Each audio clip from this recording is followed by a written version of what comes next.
नमस्कार साथियों, YouTube channel में आप सभी का स्वागत। आज हम राष्ट्रपति की शक्तियों के बारे में विस्तृत रूप से अध्ययन करेंगे। कल पहले वाले दो वीडियो में हमने राष्ट्रपति की निर्वाचन प्रणाली के बारे में विस्तृत रूप से अध्ययन किया था। राष्ट्रपति को सामान्यतः संविधान द्वारा दो प्रकार की शक्तियां प्राप्त होती हैं, एक सामान्यकालीन शक्ति, एक आपातकालीन शक्ति। इन शक्तियों में भी बार बार प्रतियोगी परीक्षाओं में प्रश्न पूछे जाते हैं। इनमें मुख्य मुख्य जो शक्तियां हैं उनके बारे में हम आज विस्तृत रूप से अध्ययन करेंगे। अनुच्छेद 123 इसके अंदर अध्यादेश संबंधी उल्लेख किया गया है। सामान्यतः भारत में कानून बनाने का कार्य संसद के द्वारा किया जाता है। संसद कानून केवल सत्र में होती है तभी बना सकती है। जब संसद सत्र में होती है या संसद का अधिवेशन चलता है तभी मुख्यतः भारत में कानून बनाए जाते हैं।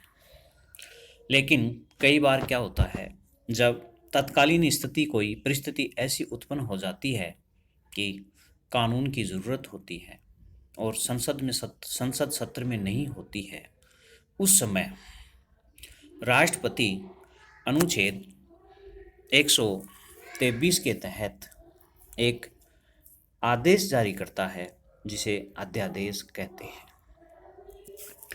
इस अध्यादेश की ज़रूरत तभी पड़ती है जब संसद का कोई भी सदन, या तो संसद के दोनों सदन या संसद का कोई एक सदन सत्र में नहीं होता है, तब राष्ट्रपति के द्वारा अनुच्छेद 123 के तहत जो आदेश जारी करेगा राष्ट्रपति, उसे अध्यादेश कहा जाता है। कहने को तो अध्यादेश राष्ट्रपति जारी करता है, लेकिन व्यवहार में देखें तो केंद्रीय मंत्रिमंडल की सिफारिश पर ही राष्ट्रपति अध्यादेश जारी करता है। अध्यादेश कब जारी किया जाता है? जब संसद सत्र में न हो, तत्कालीन कोई कार्यवाही की आवश्यकता हो, तभी अध्यादेश जारी किया जाता है। आगे पढ़ेंगे, अध्यादेश का प्रभाव क्या है। संसद के द्वारा जो कानून बनाया जाता है, संसद के कानून का जो प्रभाव होता है, वही प्रभाव राष्ट्रपति के द्वारा जारी किए गए अध्यादेश का होता है। बस फर्क इतना ही है, संसद के द्वारा बनाया गया कानून स्थायी होता है, जबकि राष्ट्रपति के द्वारा जारी किया गया आदेश अस्थायी होता है।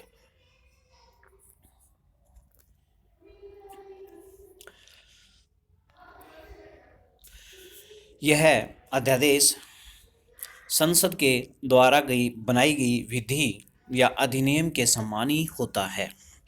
इसका अध्यादेश राष्ट्रपति के द्वारा जारी किए गए अध्यादेश का भी उतना ही प्रभाव और महत्व है जितना संसद के द्वारा बनाए गए किसी कानून का। संसद जिस क्षेत्र में विधि या कानून बना सकती है, उसी क्षेत्र में राष्ट्रपति अध्यादेश जारी कर सकता है। प्रश्न पूछा जाता है, क्या राष्ट्रपति द्वारा जारी किए गए किसी अध्यादेश के द्वारा संसद के किसी अधिनियम को संशोधित या निरस्त किया जा सकता है? तो हाँ दोस्तों, इसको संसद द्वारा बनाए गए किसी अधिनियम को संशोधित भी किया जा सकता है और निरस्त भी किया जा सकता है। हाँ, अभी मैंने बताया कि संसद के द्वारा बनाया गया कानून अस्थायी होता है, जबकि राष्ट्रपति द्वारा जारी किया गया अध्यादेश अस्थायी होता है। राष्ट्रपति जब अध्यादेश जारी करता है, मान लेते हैं संसद का सत्र खत्म हो गया, तत्काल किसी कानून की ज़रूरत है, राष्ट्रपति ने अध्यादेश जारी कर दिया। जब दोबारा संसद का सत्र होगा, बुलाया जाएगा, संसद के सत्र में इस अध्यादेश को रखा जाएगा दोनों सदनों में। जब दोनों सदनों द्वारा इस अध्यादेश को पास कर दिया जाता है तो वह कानून बन जाता है। अगर संसद द्वारा इस अध्यादेश के संबंध में कोई फैसला नहीं लिया जाता तो संसद की दूसरी बैठक के 6 हफ्ते के बाद या 6 हफ्ते के भीतर बाद में अध्यादेश स्वतः ही खत्म हो जाता है। तीसरी, संसद चाहे तो प्रस्ताव द्वारा इस अध्यादेश को समाप्त भी कर सकती है। ऐसा ही हम उदाहरण लेते हैं कि संविधान लागू होने से लेकर अब तक सभी सरकारों में अध्यादेश का अनेक बार प्रयोग किया गया, लेकिन अनेक बार हमने देखा कि अध्यादेश का अनुचित प्रयोग भी किया जाता है। उदाहरण, वर्तमान मोदी सरकार ने 3 तलाक के ऊपर, जब 3 तलाक विधेयक लोकसभा में पारित हो गया, राज्यसभा में मोदी सरकार को बहुमत नहीं होने के कारण जब राज्यसभा से 3 तलाक विधेयक पारित नहीं हुआ तो मोदी सरकार के परामर्श से राष्ट्रपति द्वारा अध्यादेश लाया गया। तो कहने का मतलब, अध्यादेश एक विकट परिस्थिति या संसद सत्र में न हो उसके लिए बनाया गया था, लेकिन अनेक सरकारों द्वारा अपने निजी स्वार्थों के चलते इसका दुरुपयोग भी किया है। प्रश्न बनता है, क्या राष्ट्रपति के द्वारा जारी किए गए अध्यादेश की न्यायिक समीक्षा की जा सकती है? क्या न्यायालय द्वारा उसे अवैध घोषित किया जा सकता है? क्या न्यायालय के अधिकार क्षेत्र में यह आता है? तो इसमें यही बताया गया कि सीआर कूपर मामला आया था 1970 में। सीआर कूपर विवाद 1970 में सर्वोच्च न्यायालय ने निर्णय दिया था कि अगर राष्ट्रपति के द्वारा जारी किया गया अध्यादेश असद्भावपूर्ण होता है तो सर्वोच्च न्यायालय द्वारा उसकी न्यायिक समीक्षा की जा सकती है। तो ये बार बार प्रश्न पूछा जाता है, कौन से विवाद में सर्वोच्च न्यायालय ने ये निर्णय दिया कि राष्ट्रपति द्वारा जारी किए गए अध्यादेश की न्यायिक समीक्षा की जा सकती है? तो सीआर कूपर विवाद 1970। इंदिरा सरकार ने इस निर्णय के बाद इंदिरा सरकार ने संविधान में 38वां संविधान संशोधन अधिनियम पारित किया 1975 में। इंदिरा सरकार ने अनुच्छेद 123(4) के तहत एक लाइन जोड़ी गई। इसमें यह उल्लेख किया गया या प्रावधान किया गया कि राष्ट्रपति के द्वारा जारी अध्यादेश की सर्वोच्च न्यायालय द्वारा न्यायिक समीक्षा नहीं की जा सकती, अर्थात सीआर कूपर निर्णय को रोक दिया गया। इसके बाद 1944 में जब गैर कांग्रेसी मोरारजी देसाई की सरकार बनी तो इसके अंदर मोरारजी सरकार ने एक विस्तृत 44वां संविधान संशोधन अधिनियम पारित किया। इसमें इंदिरा गांधी सरकार द्वारा अध्यादेश के संबंध में न्यायिक समीक्षा पर जो रोक लगाई गई थी उस आदेश को मोरारजी सरकार द्वारा निरस्त कर दिया गया। इसी प्रकार एक विवाद कृष्ण कुमार सिंह बनाम बिहार राज्य 2017 में भी सुप्रीम कोर्ट ने दोबारा ये कहा कि राष्ट्रपति या राज्यपाल के द्वारा जो अध्यादेश जारी किया जाता है उसकी न्यायिक समीक्षा की जा सकती है।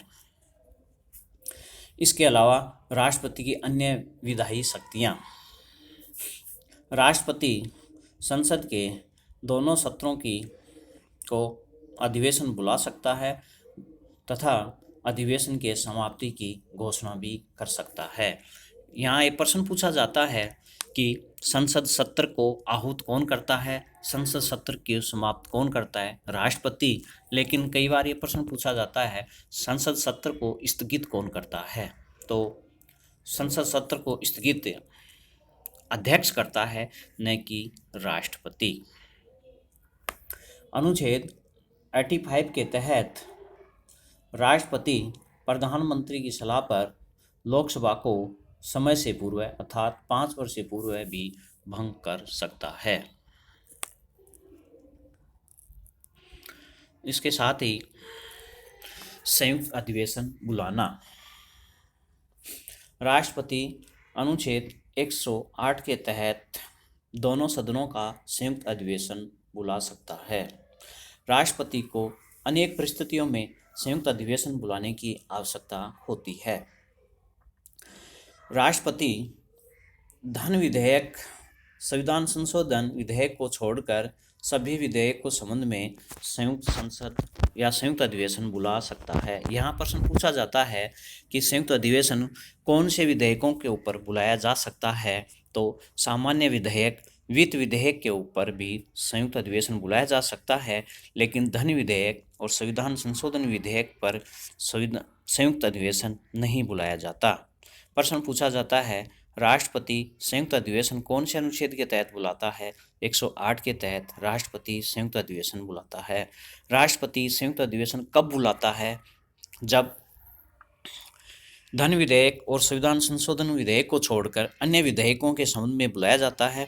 मान लेते हैं कि साधारण विधेयक एक सदन द्वारा पारित हो जाता है, दूसरे सदन में भेजा जाता है, दूसरा सदन उसे अस्वीकार कर देता है या दूसरा सदन उसमें कुछ संशोधन करता है, प्रथम सदन उन संशोधनों को लेकर सहमत नहीं है। उस स्थिति में तीसरी स्थिति तब बनती है जब एक सदन सामान्य विधेयक को पारित कर देता है, विधेयक दूसरे सदन में जाता है, दूसरा सदन 6 माह से अधिक विधेयक को अपने पास रखता है, उस पर किसी प्रकार की कोई निर्णय नहीं लेता। ऐसी 3 स्थितियों में राष्ट्रपति के द्वारा अनुच्छेद 108 के तहत संयुक्त अधिवेशन बुलाने का प्रावधान है, या अनुच्छेद 108 के तहत राष्ट्रपति संयुक्त अधिवेशन बुलाता है। कई बार प्रश्न पूछा जाता है कि लोकसभा द्वारा कोई पारित विधेयक, लोकसभा से सामान्य विधेयक पारित हो जाता है, राज्यसभा में चला जाता है, उस समय अगर लोकसभा भंग हो जाती है, विधेयक राज्यसभा में पड़ा हुआ है, तो क्या राष्ट्रपति संयुक्त अधिवेशन बुला सकता है? तो हम कहेंगे राष्ट्रपति ऐसी स्थिति में संयुक्त अधिवेशन नहीं बुला सकता। अगर राष्ट्रपति ने संयुक्त अधिवेशन की घोषणा कर दी, संयुक्त अधिवेशन की घोषणा के बाद अगर लोकसभा भंग होती है, तो राष्ट्रपति संयुक्त अधिवेशन बुला सकता है। भारतीय राजनीति के इतिहास में अब तक अनुच्छेद 108 के तहत 3 बार संयुक्त अधिवेशन या बैठक बुलाई गई। नंबर 1, दहेज प्रतिषेध विधेयक 1961। जवाहरलाल नेहरू के शासन में लोकसभा द्वारा दहेज प्रतिषेध विधेयक पारित हो गया, फिर वह राज्यसभा में गया। राज्यसभा में बहुमत होते हुए भी दहेज प्रतिषेध विधेयक पारित नहीं हुआ, इसलिए राष्ट्रपति को दहेज प्रतिषेध विधेयक के 1961 के ऊपर संयुक्त बैठक बुलानी पड़ी। नंबर 2, बैंकिंग सेवा आयोग विधेयक 1978। मोरारजी देसाई सरकार में बैंकिंग सेवा के संबंध में एक आयोग का गठन किया जाना था, लेकिन दोनों सदनों के बीच आपसी विवाद के कारण विधेयक पारित नहीं हो सका, इसलिए राष्ट्रपति को अनुच्छेद 108 के तहत संयुक्त बैठक बुलानी पड़ी। नंबर 3, आतंकवाद निवारण विधेयक 2002। आतंकवाद को रोकने के लिए भी 2002 में अटल बिहारी वाजपेयी द्वारा एक संयुक्त बैठक बुलाई गई। इस प्रकार भारतीय राजनीति के इतिहास में अब तक संयुक्त बैठक 3 बार बुलाई गई। दहेज प्रतिषेध विधेयक 1961, बैंकिंग सेवा आयोग अधिनियम 1978, आतंकवाद निवारण विधेयक 2002। अब प्रश्न बनता है, संयुक्त बैठक की अध्यक्षता कौन करता है?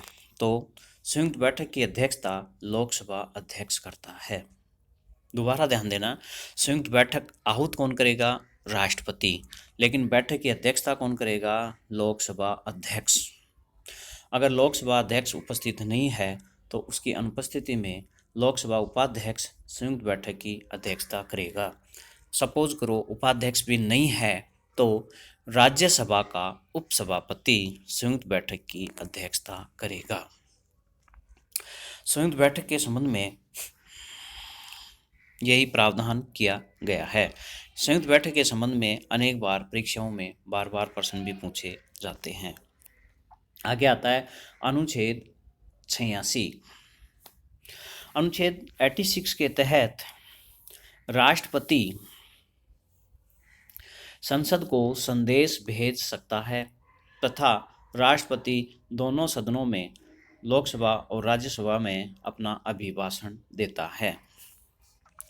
अनुच्छेद 86 के तहत यदि संसद के किसी भी सदन में कोई विधेयक लंबित है या उस पर विचार विमर्श हो, मंत्रिमंडल ने विचार कर लिया, संसद में उस पर कोई विचार नहीं हुआ, तो उसकी जानकारी प्राप्त करने के लिए संसद को राष्ट्रपति संदेश भेज सकता है। आज तक के इतिहास में राष्ट्रपति ने संसद को अनुच्छेद 86 के तहत कोई संदेश नहीं भेजा। इसके बाद में आता है सदस्यों को मनोनीत करना।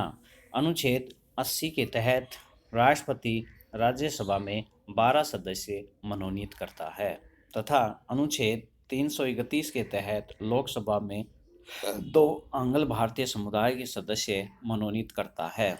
हाल ही मोदी सरकार ने अनुच्छेद 331 के तहत जो कार्यकाल था इनका बढ़ा था, अनुसूचित जाति जनजाति का सदस्यों का कार्यकाल बढ़ा दिया गया, आरक्षण बढ़ा दिया गया, लेकिन अनुच्छेद 331 के संबंध में फिलहाल कोई प्रावधान नहीं किया गया, अर्थात आने वाले समय में इन सदस्यों को रोक दिया जाएगा। संसद के दोनों सदनों द्वारा पारित विधेयक ही राष्ट्रपति के हस्ताक्षर पर कानून बनते हैं। राष्ट्रपति के बिना हस्ताक्षर पर संसद द्वारा पारित विधेयक कानून नहीं बनता। राष्ट्रपति को विधेयक के संबंध में अनेक प्रकार की शक्तियां प्राप्त होती हैं। साधारण विधेयक या वित्त विधेयक, धन विधेयक और संविधान संशोधन विधेयक को छोड़कर राष्ट्रपति सभी विधेयकों को अनुमति दे सकता है, पुनर्विचार के लिए सदन में दोबारा लौटा सकता है, उसे अपने पास रख सकता है और कुछ समय के लिए उसे निलंबनकारी निषेधाधिकार का प्रयोग भी कर सकता है। दोस्तों, आपको यह वीडियो ज़रूर पसंद आया होगा, तो धन्यवाद। वीडियो को सब्सक्राइब एवं लाइक करना न भूलें। Thank you.